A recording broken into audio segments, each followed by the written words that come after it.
marché, là aussi, on l'avait vu juste avant. Je vous indiquais alors que le Nasdaq était sur un mode beaucoup plus calme, ben lui, jeudi est venu, c'était jeudi, c'est ça, je dis pas de bêtises, non, mercredi, jeudi. Donc, dans le plan proposé jeudi matin, il y avait effectivement l'achat dans le nuage. Depuis, ça monte de 700 points, tout simplement. Donc, ça paye très fort. Ça paye très fort. Ça en a fait 3 ou 400 déjà jeudi. Ça continue. Et d'ailleurs, appui dans le nuage, rebond. Donc, je veux dire, encore une fois, on peut essayer de se prendre le chou ou on peut essayer de, de travailler les deux, trois stratégies basiques, simples, dont je vous parle souvent le matin et qui marchent du feu de Dieu. Donc, il n'y a aucune raison de s'embêter avec des choses très, très compliquées. Bon.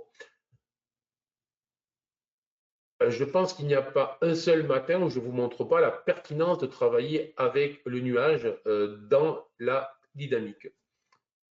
Et là, ben, le résultat, c'est quoi? Ben, c'est que là, évidemment, depuis vendredi, on a latéralisé très fort, d'accord? Un peu comme on avait fait et comme on fait souvent après la fin de séance, même si là, on a commencé même avant la fin de séance.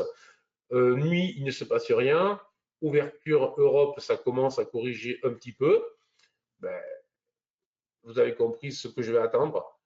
Est-ce que le nuage va servir de support ou pas? Si le nuage sert de support, si dans la configuration, donc soit je le fais là avec un chandelier japonais, soit je le fais sur des outils plus courtes, hein, toujours avec un stop, c'est quand même simple. Le trading, je vois ma configuration, je fais mon analyse, j'ai un niveau clé, je cherche lorsque les cours vont taper ce niveau clé, je regarde si j'ai une stratégie d'achat, en l'occurrence sur une unité de temps plus courte.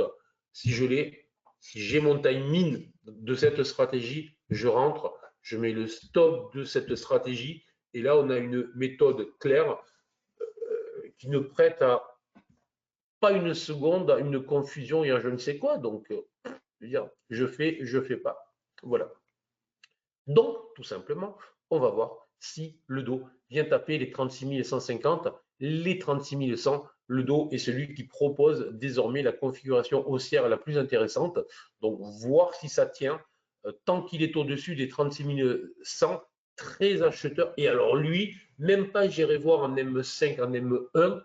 Tant qu'il est au-dessus de ça, très très proche, je reste vraiment très haussier sur cet indice-là. D'accord?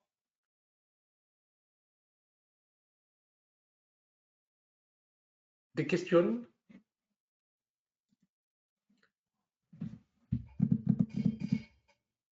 Donc, vraiment, signal d'achat à surveiller, zone 36 100, 36 150, très très proche pour le dos. On est à 0,1, 0,2, donc vraiment rien du tout de toucher cette zone-là.